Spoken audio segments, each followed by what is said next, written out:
पिछले हफ्ते हमने एक टॉपिक लिया था और वो टॉपिक उसके बाद मैं जब वापसी में यूएस के और आ रहा था। कितने कितने लोगों को याद है वो टॉपिक कौन सा है, कौन से भाग से मैंने लिया है? किसी को कुछ याद है? किसी को टॉपिक याद है? परमेश्वर की करुणा। परमेश्वर की करुणा, लेकिन वो भाग भाग कौन सा था? कौन से वर्सेस से मैंने लिया था? कोई आइडिया है आप लोगों को? जूड जूड जूड से लिया। जूट से मैंने लिया था, वन एग्जैक्टली। Versus one. हाँ, मैंने उस टॉपिक को जूट से लिया था। और वो टॉपिक क्या था, किसी को याद है? मेरे को मैं विश्वास करता हूँ कि आप लोगों को याद होगा। वो है Jude chapter 1 verses 1, right? Jude chapter 1 verses 1। मैं चाहता हूं कि आप में से कोई एक जन मेरे लिए वो पढ़कर मदद करे। यहूदा की ओर से, जो यीशु मसीह का दास और याकूब का भाई है, उन बुलाए हुओं के नाम जो परमेश्वर पिता में प्रिय और यीशु मसीह के लिए सुरक्षित है। आमीन। वहां पर व्यक्त रीति से लिखा गया है कि पहला, मैंने उसके अंदर से 3 चीजों के बारे में आपको बताया था। एक, उसके अंदर ऐसा लिखा है कि उसने हमसे क्या करा है? प्रेम किया है, राइट? वो वर्सेस का जो पहला जो पॉइंट है, मुझे बहुत ज्यादा वो यही है कि यहूदा की भाई, और उसके अंदर ऐसा लिखा है उन बुलाए हुए के नाम जो परमेश्वर पिता के प्रिय है, राइट? इस टॉपिक के बारे में हमने पिछले हफ्ते थोड़ा सा डिटेल सीखा था कि परमेश्वर पिता के प्रिय कौन है।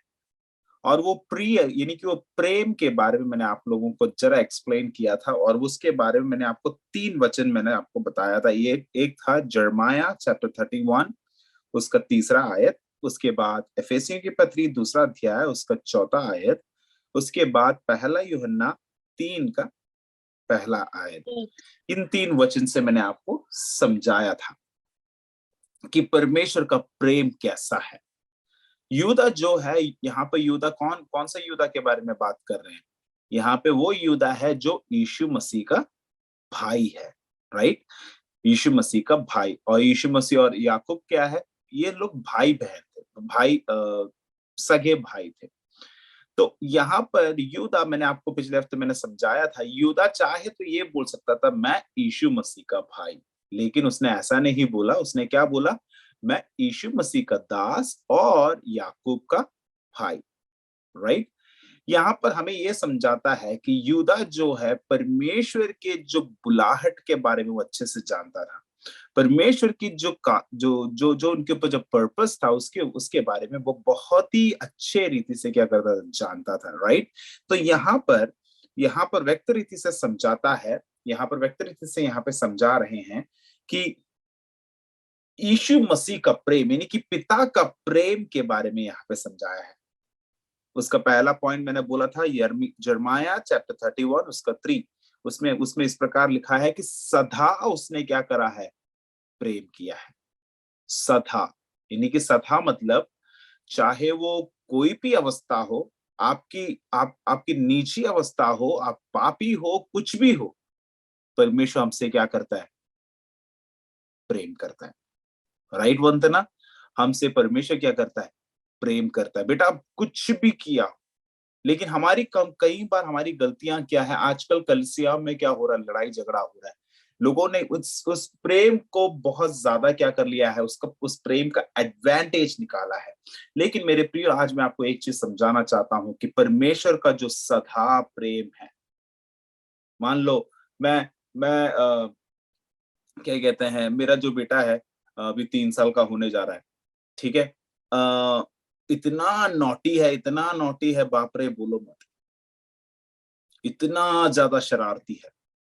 लेकिन जितना भी शरारती करता हो, जितना भी वो नॉटीनेस किया जाता है, लेकिन उसके कहीं ना कहीं मैं उसको डांटता हूं, मैं उसको मारता हूं, लेकिन कहीं ना कहीं उस डांट में, उस पनिशमेंट में, सब में क्या है? एक प्रेम है उसके प्रति, राइट? उसके प्रति एक प्रेम है। मैं कुछ भी करूं, मैं एक चीज कह सकता हूं कि मैं उसको कभी मार तो नहीं डालूंगा। कारण क्या है? क्योंकि वो मेरा बेटा है, राइट। एक दिन क्या कह, जब मैं यहाँ को आ रहा था, मैं गाड़ी से निकलते और उसने बोला डाडा चले जाओ, जल्दी बुरा लगा, लेकिन उसके बावजूद भी क्या लगा, लेकिन मेरे आने के बाद बेचारा बेटे को वो बीमार पड़ी है, फिर जाके पता चला कि डाडा चला गया, इसका बीमारी है उसको। मतलब मेरा बोलने का मतलब, जैसे अगर मान लो उसने मेरे को बोला डाडा आप चले जाओ, मुझे नहीं चाहिए, क्या मेरा प्रेम कम हुआ वहां पे? नहीं, मेरा प्रेम उसके प्रति कभी कम नहीं हो, सदा उसके प्रति मेरा प्रेम क्या है, बना रहेगा। सोचो, एक इस पृथ्वी में एक पिता होने के बावजूद अगर मैं अपने बेटे से इतना ज्यादा प्यार कर सकता हूँ, जरा सोच के देखो। मैं जान सकता हूँ कि हाँ, ये दिस इज ट्रू कि मैं अपने बेटे से प्यार करूंगा। इसका मतलब ये नहीं कि दुनिया में जितने भी बच्चे हैं, मैं अपने बेटे जैसे मैं उन सब बच्चों से प्यार करूंगा, कहीं ना कहीं नहीं, राइट। लेकिन हमारा पिता का प्रेम क्या था, वो सदा सबको, सिकंदर भाई, वंदना, एंजल, अनुष्का, रूफस, विपिन, लक्ष्मी, पूजा, निसी, सबको उन्होंने कैसे प्यार करा है?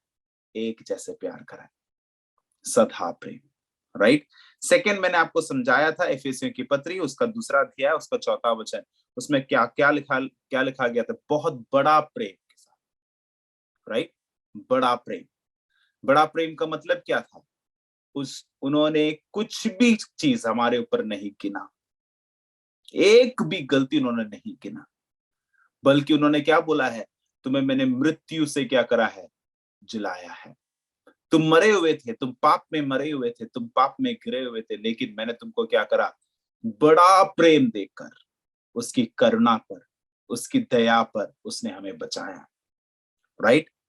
आखिरी मैंने आपको पिछले हफ्ते मैंने समझाया था, 1 यूहन्ना 3 अध्याय उसका 1 वचन, जरा एक बार मैं चाहता हूँ कि आप में से कोई एक जन मेरे लिए पढ़कर मदद करे। 1 यूहन्ना 3 अध्याय उसका 1 वचन। देखो हाँ, पढ़ो एंजल। देखो, पिता ने हमसे कैसा प्रेम किया है कि हम परमेश्वर की संतान कहलाए, और हम है भी। इस कारण संसार हमें नहीं जानता, क्योंकि उसने उसे भी नहीं जाना। आमेन। यहाँ पर संसार भी नहीं जानते कि उसने किस प्रकार हमसे प्यार करा। मतलब ये संसार जो वचन जो वहां पर लिखा गया है, उसके क्या कहते हैं, उसके अंदर एक कनेक्शन हम डाल सकते हैं। मान लो कि अभी अभी संसार के लोग, मैं ईमानदारी से मैं पूछना चाहता हूँ, बहुत ही सरल भाषा में, यानी कि बहुत ही सिंपल रीति में मैं पूछना चाहता हूँ। हमारे घर में एक भिखारी आया तो हम क्या अपने घर में जो गेस्ट आए हैं वैसे उनको ट्रीट करेंगे?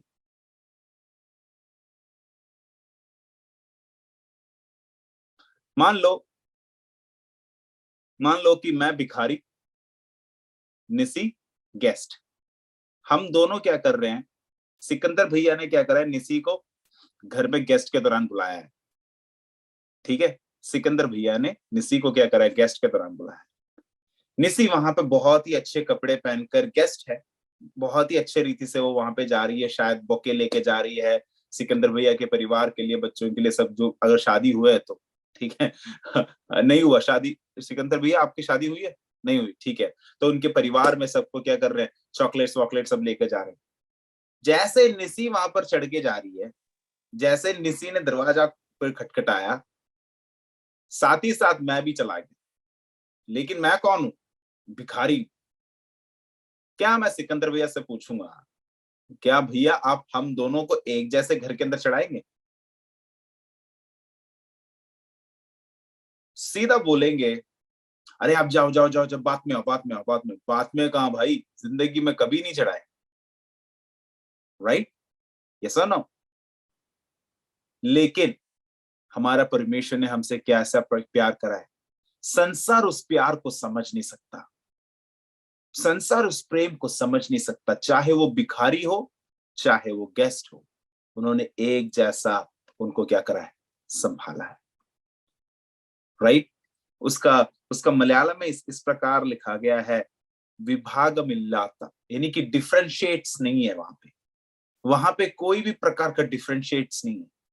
वहां पे किसी भी प्रकार बड़ा छोटा करके परमेश्वर ने क्या नहीं करा, कभी नहीं गिना। आमीन। अभी इस बार क्या हुआ, मैं केरला गया, मैंने अपनी गाड़ी बेची। अपनी जो मेरे पास 2 गाड़ियां थी, दोनों गाड़ियां मैंने क्या कर दिया, बेच दिया। बेचने के बाद मैंने एक गाड़ी ले ली, मतलब सेम जगह से सेकेंड हैंड गाड़ी ली। तो क्या हुआ, जैसे मैं गाड़ी ले रहा था, वहां पे जो लोग बोल रहे थे भैया, और मेरे साथ दूसरे कस्टमर्स भी उसी शॉप में हैं, ठीक है। इनको कहीं ना कहीं से पता चला कि मैं यूएस से आया हूँ, और मैं यूएस से आया हूँ और बस 2 हफ्ते के लिए आया हूँ। तो उन्होंने इतना ज्यादा चाय पिला रहे हैं, पेप्सी पिला रहे हैं भैया, क्या कहते हैं केरला में जो बोलते हैं ना, पഴംപൊരി। मैंने भी नहीं छोड़ा, मेरे को तो बहुत पसंद है, मैंने दबा दबा के मैंने खाया। जितना उन्होंने मेरे से गाड़ी की पैसा लिया, उससे ज्यादा मैंने वहां से स्नैक्स मैंने खा लिया, वो बात तो अलग। लेकिन मैंने वहां पर एक चीज को मैंने नोटिस करा, वो ये था, दूसरे जो कस्टमर्स है वो केरला के लोग हैं, राइट। वो बल्कि मेरे से महंगा गाड़ी वो ले रहे हैं, सच में वो लोग मेरे से महंगा गाड़ी ले रहे हैं, लेकिन वो मेरे को स्पेशल ट्रीटमेंट इसलिए दे रहे हैं कि मैं यूएस से आया। उनके इसमें क्या है, यूएस से कोई आया। जरा सोचो, हर जगह डिफरेंशिएट्स होता है, इवन चर्च में, इवन चर्चेस में। मेरे को बहुत, मैं आप लोग क्या है, एक लीडर्स बनने वाले। आप हमेशा एक चीज को ध्यान देना, बेटा आपके चर्च में किसी को भी बड़ा या छोटा करके मत देखना, किसी को भी। हर व्यक्ति एक जैसा है। अभी अगर आपको परमेश्वर ने कोई पोजीशन दिया है, कितने लोग पोजीशंस को चाहते हैं? विपिन सोच रहा है कि बोलूं हाँ या ना। मेरे को सुनो भैया, इधर बेटा, नेटवर्क आपने जो इशू बोला है। मैंने सुना नहीं, क्योंकि नेटवर्क का प्रॉब्लम। मैं विश्वास करता हूं कि आपको मेरी आवाज सुनाई दे रही है। Okay, thank you. तो मेरा बट बोलने का समटाइम मतलब, हाँ, मेरा बोलने का मतलब, बेटा आप लोग चाहे तो आप पोजीशंस को नहीं चाहते होंगे, लेकिन परमेश्वर आप हर एक लोगों के हाथ में एक एक पोजीशंस देगा। मैं जानता हूं कि एंजल कभी नहीं चाहती थी कि एक ऐसा मीटिंग ऑर्गेनाइज करे, लोगों को इकट्ठा करे कि उन लोगों के साथ वचन बांटे, लेकिन परमेश्वर ने उसको उस लीडरशिप में लेकर आया। मेरे को सबसे अच्छा एंजल, मैं एंजल के बारे में एक चीज मैं बोल सकता हूँ, मैंने कभी भी एंजल को मैंने बोला भी नहीं है, और मैं दूसरों के सामने किसी को बड़ा चढ़ा के बोलने वालों में से हूँ भी। शायद आप लोग जानते होंगे, मैं इंट्रोडक्शन तक नहीं देता किसी के बारे में। कई बार, इस बार भी मेरी मम्मी ने मेरे को बोला, बेटा अब तू कलीसिया का पास्टर बन गया है, तो थोड़ा सा क्या कहते हैं, दूसरों लोगों को अप्रिसिएशन देना सीख ले। मैंने बोला मम्मी, जहां देना मैं दूंगा, लेकिन हर जगह मैं देने वालों में से नहीं हूं। लेकिन एंजल के बारे में मैंने एक चीज को नोटिस करा है, she is a very good leader, not just leader. एक लीडर का मतलब हजारों लोगों को इकट्ठा करना नहीं। एक लीडर का मतलब जो लोग आते हैं उनको कोऑर्डिनेट कर उनको एक जगह स्टेबल करना होता है। लेकिन आजकल के लीडरशिप के लोगों को दिमाग में क्या पता है, मेरा जो टीम है उसको जितना मैं बड़ा कर सकता हूं उतना मुझे बड़ा कर, उसमें जितने सारे लोगों को मैं इकट्ठा कर सकता हूं उतने सारे लोगों को मुझे इकट्ठा करना है। लेकिन एक चीज को वो भूल जाते हैं, इकट्ठा करने के बीचों बीच एक चीज को ये भूल जाते हैं, वो ये है कि इसके पीछे क्या ये लोग मसीह पर दृढ़ निश्चय पा रहे हैं। ये आईजीएम के हमारे ये जो लीडरशिप का जो क्लासेस चलता है, मैं चाहे तो मैं आप लोगों को बच्चों बच्चों करके बोल सकता हूं, लेकिन मैं विश्वास करता हूं कि एक बार मैंने बच्चा नहीं बोला, मैंने हमेशा आपको लीडर्स बोला। You know why? The reason, हमारे इसमें मिलजुल के ज्यादा से ज्यादा 10 लोग या 12 लोग, ज्यादा से ज्यादा 15 लोग आते हैं, लेकिन इस 15 जो लोग हैं, अगर आप एक अच्छे लीडर बनते हो, किसी ने मेरे को कुछ दिन पहले मेरे से पूछा, पास्टर आप जो बाइबल स्टडीज जो लेते हो, हर जगह मैक्सिमम टू मैक्सिमम 15 लोग या 10 लोग होते हैं। मैंने बोला yes, that is what my vision is. वो मेरा विजन है, क्योंकि एक बहुत बड़ा सा एक क्या कहते हैं, एक बाइबल स्टडी ग्रुप को बनाकर, एक प्रेयर ग्रुप को बनाकर, एक बहुत बड़ा व्हाट्सएप ग्रुप को बनाकर, उसके अंदर मैंने मेरे 100 मेंबर है, उसके अंदर 150 मेंबर है। मैं पूछता हूँ, भैया व्हाट्सएप ग्रुप है मेरा, प्रेयर वेयर जो भी हो, उसके अंदर क्या है, 150 लोग हैं। मैं एक दिन मेरे से किसी ने पूछा, तो मैंने उनसे पूछा, आप मेरे को एक चीज गारंटी दे सकते हो, उस ग्रुप का जो एडमिन है, मैंने उनसे एक चीज पूछा, क्या मुझे एक चीज गारंटी दे सकते हो, इन 150 लोगों में से कितने लोग उस मैसेज को देखते हैं? राइट? कितने लोग उस मैसेज को देखते हैं? भैया हम 15 लोग हैं, लेकिन एक मैसेज डाला जाए या फिर एक प्रार्थना विषय डाला जाए, 15 लोग क्या करते हैं? देखते हैं। मेरे को कल बहुत अच्छा लगा जब मैं ब्लसन भैया से बात कर रहा था। ब्लसन भैया ने एक चीज बोला, भैया हमारे प्रेयर ग्रुप में क्या ज्यादा से ज्यादा 6 या 7 लोग होते हैं, लेकिन जब वो प्रार्थना करते हैं, हर एक विषयों को लेकर प्रार्थना करते हैं। एक लीडर का सबसे बड़ा क्वालिटी क्या है? नंबर्स नहीं, बल्कि स्टेबिलिटी है। एक लीडर का सबसे बड़ा क्वालिटी वो है। और यीशु मसीह यहाँ पे जूडस क्या कहता है कि यहाँ पे परमेश्वर ने हमें एक ऐसा प्रेम के साथ जुड़ा है कि जो संसार समझ नहीं सकता। संसार के लोग, कलीसिया के लोग, मैं आज ये संसार और चर्चेस को मैं एक करके गिनूंगा, क्योंकि जिस प्रकार संसार में बड़े नीचे, छोटे भाई बड़े, लड़का लड़की, जिस प्रकार का जो पार्टीशन, डिस्क्रिमिनेशन सब होते हैं, उसी प्रकार कलीसिया में भी हो रहा है। हाँ या ना? यस और नो? उसी प्रकार कलीसिया में भी हो रहा है। लेकिन लीडर होते हुए मैं आपसे एक चीज कहना चाहता हूं कि आप एक चीज को ध्यान रखें कि हमारे कलीसियाओं में ऐसा चीज नहीं होना चाहिए। मैं विश्वास के साथ कह सकता हूं, सिकंदर यादव बहुत ही एक अच्छे पास्टरमान बनने का क्वालिटी उन पर है, बहुत ही एक अच्छे लीडर बनने का क्वालिटी उन पर है। लेकिन सिकंदर भाई, मैं आपको एक चीज कह सकता हूं, जब परमेश्वर आपको बनाता जा रहा है, प्रिपेयर करता जा रहा है, एक चीज को हमेशा याद रखना, आपके कलीसिया में चाहे गरीब घर से आते हो, अमीर घर से आते हो, वो सारे एक ही नाप, क्या कहते हैं, एक ही त्रास में हमें क्या करना चाहिए? नापना चाहिए। Nisi, I never spoke to her, but एक चीज मैं कह रहा हूं, she is a bold person, she is a bold person. एक बोल्ड पर्सन का मतलब ये नहीं है कि एक बोल्ड पर्सन का मतलब ये नहीं कि वो आउटस्पोकन हो, ये तो बोल सकती है। लेकिन कुछ कुछ बोल्ड पर्सन्स का प्रॉब्लम क्या है? जहां पर उनको जिनके साथ उनका दिल लग जाता है, वो उनके फेवर में रहते हैं। राइट? लेकिन निसी, मैं आपसे एक चीज कहना चाहता हूं कि परमेश्वर ने हमें किस प्रकार प्रेम करा है, कोई भी डिफरेंशिएट उन्होंने नहीं दिखाया। Jesus, he used to speak boldly. परमेश्वर हिम्मत के साथ बोलता था, लेकिन बड़ा छोटा करके नहीं बोलता था, एक जैसा बोलता था। आमेन, आमेन। यहां पर क्या लिखा गया है? पहला, उसने अपना क्या करा है? प्रेम के साथ उसने परमेश्वर पिता के प्रिय, उस प्रेम के लिए उन्होंने क्या करा? हमें रोका। अब उसके अंदर, उसी के अंदर दूसरा एक भाग जो मेरे को बहुत ज्यादा अच्छा लगा, और वो ये है, और यीशु मसीह के लिए सुरक्षित हो। पहला पॉइंट क्या था? हमें परमेश्वर ने किस प्रकार प्रेम करा है, किस चीज के लिए हमें बुलाया है? 3 इंपॉर्टेंट पॉइंट्स मैंने बोला था। एक, पिता का प्रेम के वजह। दूसरा, उसका रीजन क्या है, उन्होंने हमें क्यों बुलाया है? रीजन, उसने हमें क्या करा है? यीशु मसीह के लिए सुरक्षित रखा है। यीशु मसीह के लिए सुरक्षित रखा है। आमेन। क्या आज तक आपने सोचा है कि आप लोगों को परमेश्वर ने सुरक्षित क्यों रखा है? मैं आपसे पूछना चाहूंगा, आज तक आपने सोचा भी है कि परमेश्वर ने आपको सुरक्षित क्यों रखा है?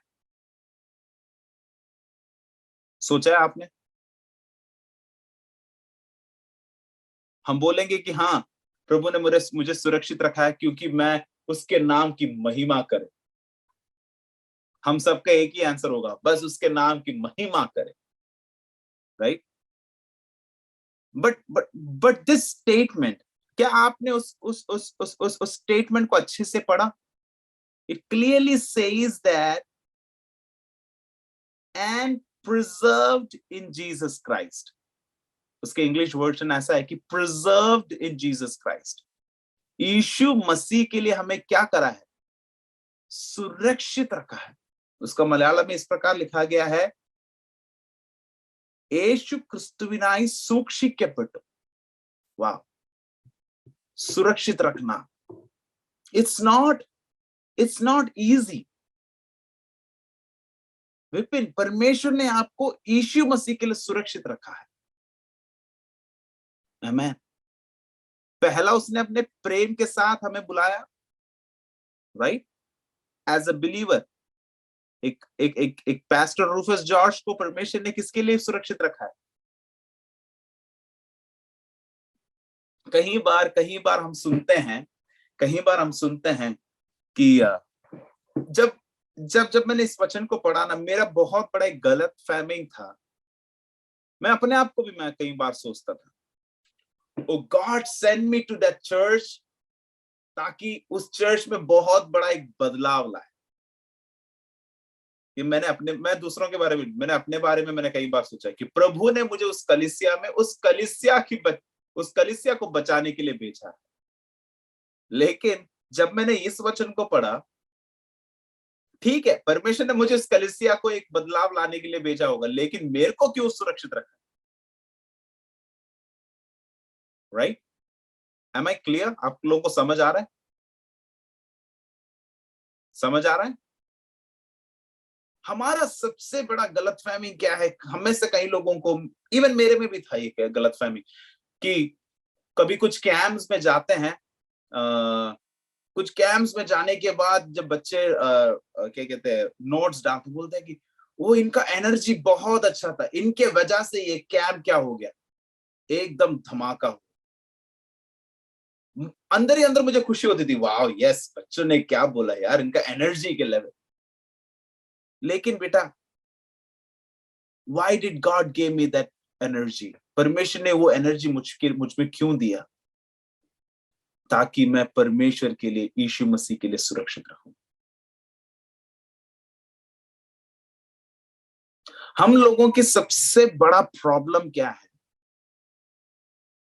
जूड यहाँ पर व्यक्त, यूदा यहाँ पर व्यक्त रीति से जो भी स्टेटमेंट उसने बोला है ना, बहुत संभाल कर उन्होंने बोला, बहुत सोच समझ कर उन्होंने बोला है. उन्होंने एक चीज को बोला, पहला चीज, पिता के प्रेम के लिए उन्होंने क्या करा? हमें रखा.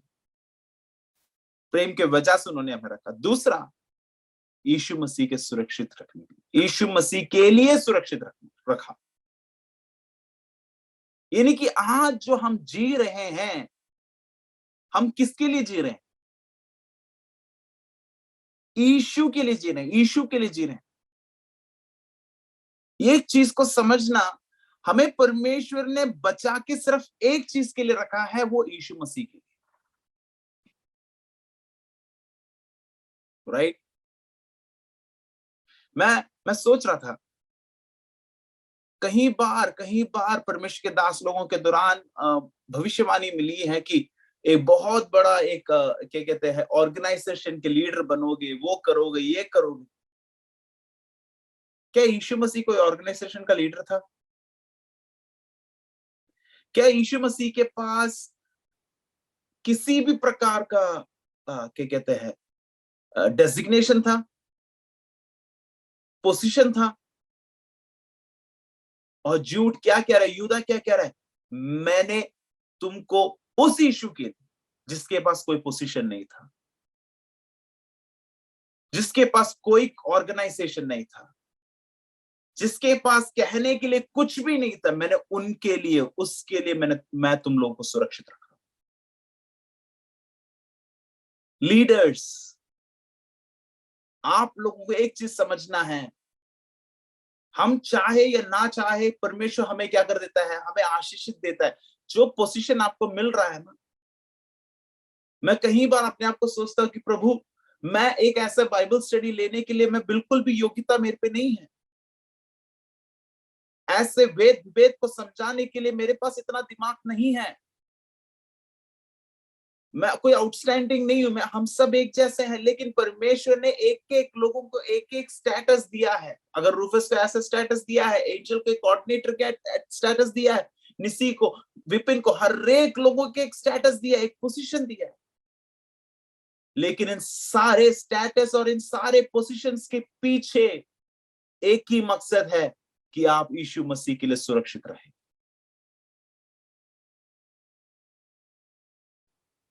सोचो, जरा मान लो बाइबल स्टडी लेने आ रहा हूं, मैं आया, बाइबल स्टडी लिया, बड़ा बड़ा क्या कहते हैं, फॉर्मल रीति में मैंने बाइबल स्टडी लिया, लीडरशिप का क्लासेस ले रहा हूं। उसके बाद एंजल क्या कर रही है, अपना पाठ कर रही है, विपिन अपना पाठ कर रहे हैं। कैसा लगेगा? क्या हम लोग बात कर पाएंगे आपस में?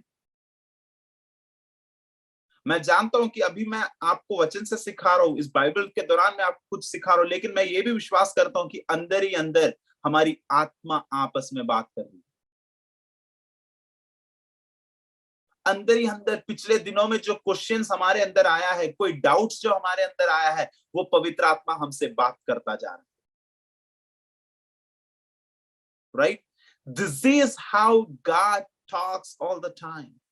You know why? पवित्र आत्मा वहां पर बात करता है जहां पर एकता होती है। राइट? पवित्र आत्मा हमारे दिलों से तब बात करता है जहां पर यूनिटी होता है। और यूनिटी कहां होता है?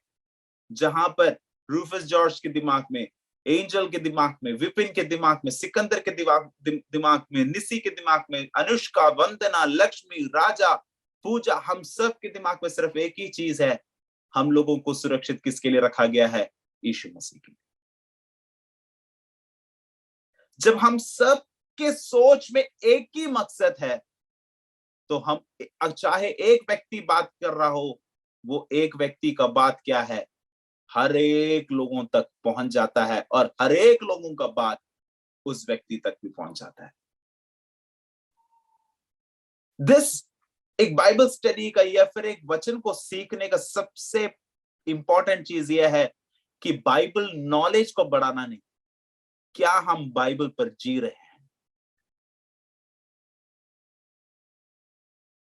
मैं जानता हूं कि अगले दिनों में आप लोग जाकर दूसरे लोगों को बाइबल सिखाओगे। राइट? आप अपने अपने संडे स्कूल में बाइबल सिखाओगे। मैं नहीं जानता कि आप में से कितने लोग संडे स्कूल टीचर्स हो, लेकिन मैं एक चीज जानता हूं कि जब आप अपने अंदर एक ऐसा बदलाव लाते हो कि आप फिर जो बच्चों को सिखाओगे ना, मैं विश्वास करता हूं कि वो बच्चों को आपके क्लास में बैठना इंटरेस्ट बढ़ेगा। You know why? The reason is not Nisi दीदी हमें सिखा रही है, उसका रीजन ये नहीं कि एंजल हमें सिखा रही है, उसका रीजन ये नहीं कि रूफस हमें सिखा रहा है, उसका रीजन ये है कि जो लोग सिखाते हैं उनके दिमाग में, उनके सोच में सिर्फ एक ही मकसद है, परमेश्वर ने मुझे क्यों सुरक्षित रखा? यीशु मसीह के लिए। यीशु मसीह के लिए। आमीन। यहां पर क्या लिखा गया है? हम लोगों को क्यों सुरक्षित रखा है? We are preserved for Jesus Christ. हमें परमेश्वर ने यीशु मसीह के लिए क्या करा है? सुरक्षित रखा है। पहला कार्य फिलिपियों की पत्री 2 अध्याय उसका 5वां है।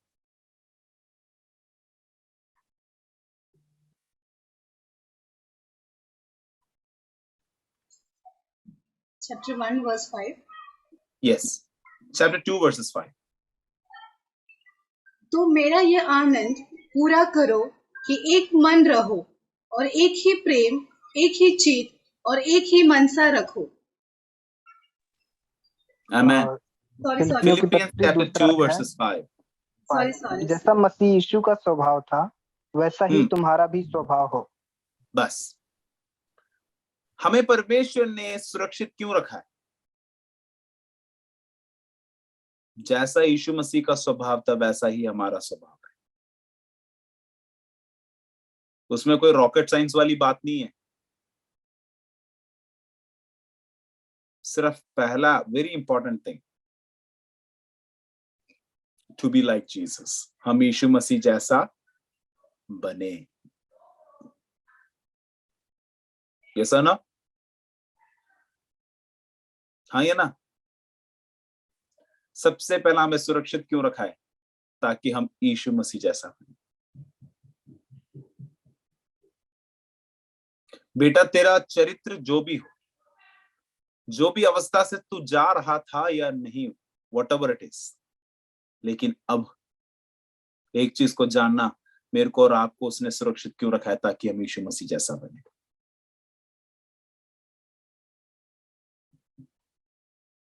आप वचन को सीखते हैं, वचन के अंदर एक चीज को ध्यान से पढ़ना, कहीं भी ये नहीं लिखा कि तुम परमेश्वर जैसा बने।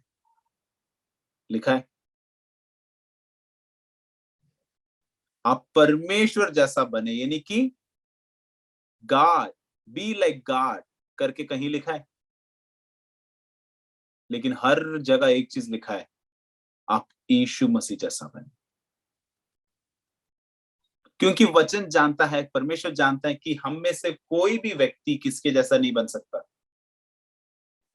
परमेश्वर जैसा नहीं बन सकता। लेकिन वही परमेश्वर ये जानता है, हम यीशु मसीह जैसा बन सकते हैं। राइट? हम यीशु मसीह जैसा बन सकते हैं। अब आप सोच रहे हो कि यीशु मसीह जैसा बनने का मतलब क्या है? अद्भुत कार्य करें ना। हमारी गलती यह है, अगर हमें एक ऑप्शन दिया जाए कि हमें यीशु मसीह जैसा बनने का एक ऑप्शन मिल जाए, तो हमारा सबसे पहला मकसद क्या पता है? मरे हुओं को जिलाना, अंधों को क्या करना? रोशनी देना। राइट? गूंगे को बोलने की ताकत देने की शक्ति दे परमेश्वर। जो लोग बीमार है उनको उठाने की शक्ति दे। ना ना ना ना, यीशु मसीह का फोकस अद्भुत कार्यों को करना नहीं था। यीशु मसीह का फोकस सिर्फ एक था, पापी लोगों से प्यार करना, उद्धार देने लायक जिंदगी को जीना। आमीन। यूदा क्या कहता है? वो कहता है कि मेरे को और आपको यीशु मसीह के लिए सुरक्षित रखा है, ताकि हमारा भी उद्देश्य क्या रहे? एक ही रहे कि इस पृथ्वी में जब तक हम हैं, प्यार के साथ, प्रेम के साथ लोगों को आगे बढ़ाए। उसके अलावा कुछ और नहीं। आजकल कलीसियाओं में लड़ाई झगड़ा क्यों हो रहा है? इलेक्शंस, वो बाप रे बाप, मैं केरला गया, वहां पे भी इलेक्शन चल रहा है। खतरनाक खतरनाक, सच में बेइज्जती जैसा हो रहा था मुझे। बहुत ज्यादा सर झुकाने लायक अवस्था। पैसा दे रहे पास्टर्स को ताकि वोट करें। यीशु मसीह का, और बोलते क्या है? यीशु मसीह के प्रेम के बारे में। doesn't work।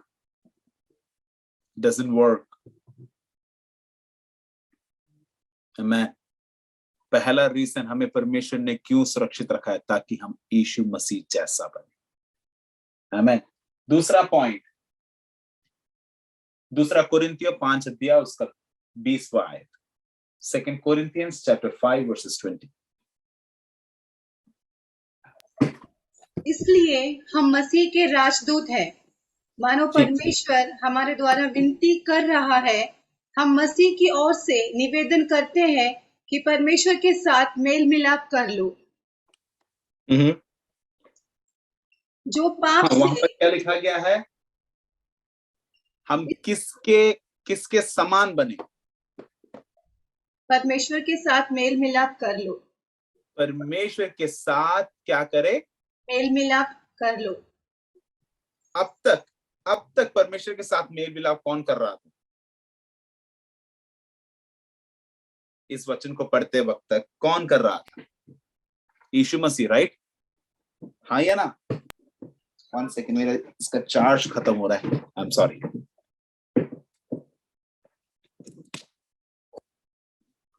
हाँ, अब तक मेल मिलाप कौन कर रहा था? यीशु मसीह। लेकिन हमें सुरक्षित क्यों रखा गया है? ताकि हम भी क्या कर पाए? आमीन। It is not a small deal. God has given us the greatest deal so that we could be able to be a part of that. Amen. मेरे प्रियो, मैं विश्वास करता हूं कि उसने हमें क्यों प्रिजर्व किया है, so that we could be an example, we could be a reason for what he has called us. आखिरी पॉइंट, दूसरा कोरिन्थियों 11वां अध्याय, दूसरा 2 and 3 verses.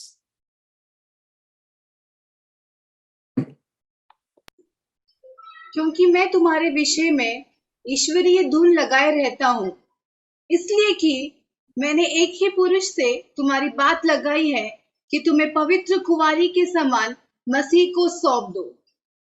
तुम्हें पवित्र कुंवारी के समान तुम्हें क्या कर दे? मसीह को। सबसे आखिरी पॉइंट, हमें सुरक्षित क्यों रखा गया है? एक पवित्र कुमारी के समान,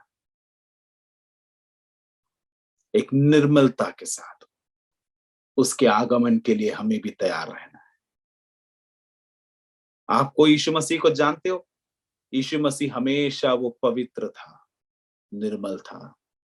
उसने अपने आप को सुरक्षित रखा, और वो हमसे भी यही चाहते हैं कि हम भी एक पवित्र कुमारी के तरह उसके लिए सौंप दिया जाए। पहला, उसके समान बने।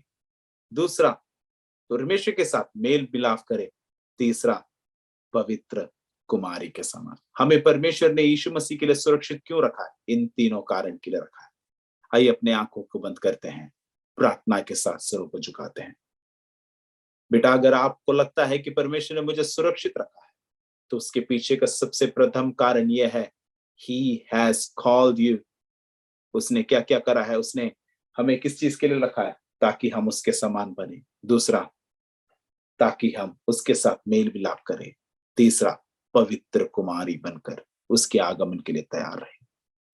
हमारी प्रेमी दयालु परमेश्वर, हम आपके धन्यवाद करते हैं। सर्वशक्तिमान परमेश्वर, आपकी स्वर्गीय सामर्थ्य के साथ आपने हमें बना कर रखा, इसके लिए धन्यवाद। स्वर्गीय कृपा के साथ आपने हमें बना कर रखा, इसके लिए धन्यवाद। परमेश्वर, आज सुंदर अवसर आपने दिया। परमेश्वर, आपकी कृपा में बने रहने के लिए आपने सहायता करा। सारी आदर हम आपको देते हैं। परमेश्वर, जिस प्रकार आपने हमें सुरक्षित रखा अपने पुत्र के लिए, उसी प्रकार उस नीयत को समझते हुए, उस सोच को समझते हुए आगे बढ़ने के लिए तो हमें सहायता कर। प्रार्थना सुना, इसके लिए धन्यवाद, यीशु मसीह के नाम से। आमीन, आमीन, आमीन। Thank you so much. May the Lord bless you everyone. और अगले हफ्ते मिलते हैं। अगले बाइबल स्टडी के लिए मैं जा रहा हूँ। प्रार्थना करना, जहां भी वचन को सिखाता हूँ, हर जगह लोगों के हृदय में परिवर्तन होना है। एक अग्नि के साथ, एक ज़ील के साथ परमेश्वर की सेवा को करने के लिए, एक नई पीढ़ी को खड़ा करने के लिए मुझे प्रार्थना करना मैं आपसे अनुरोध करता हूँ। This is only request that I have. May the Lord bless you everyone.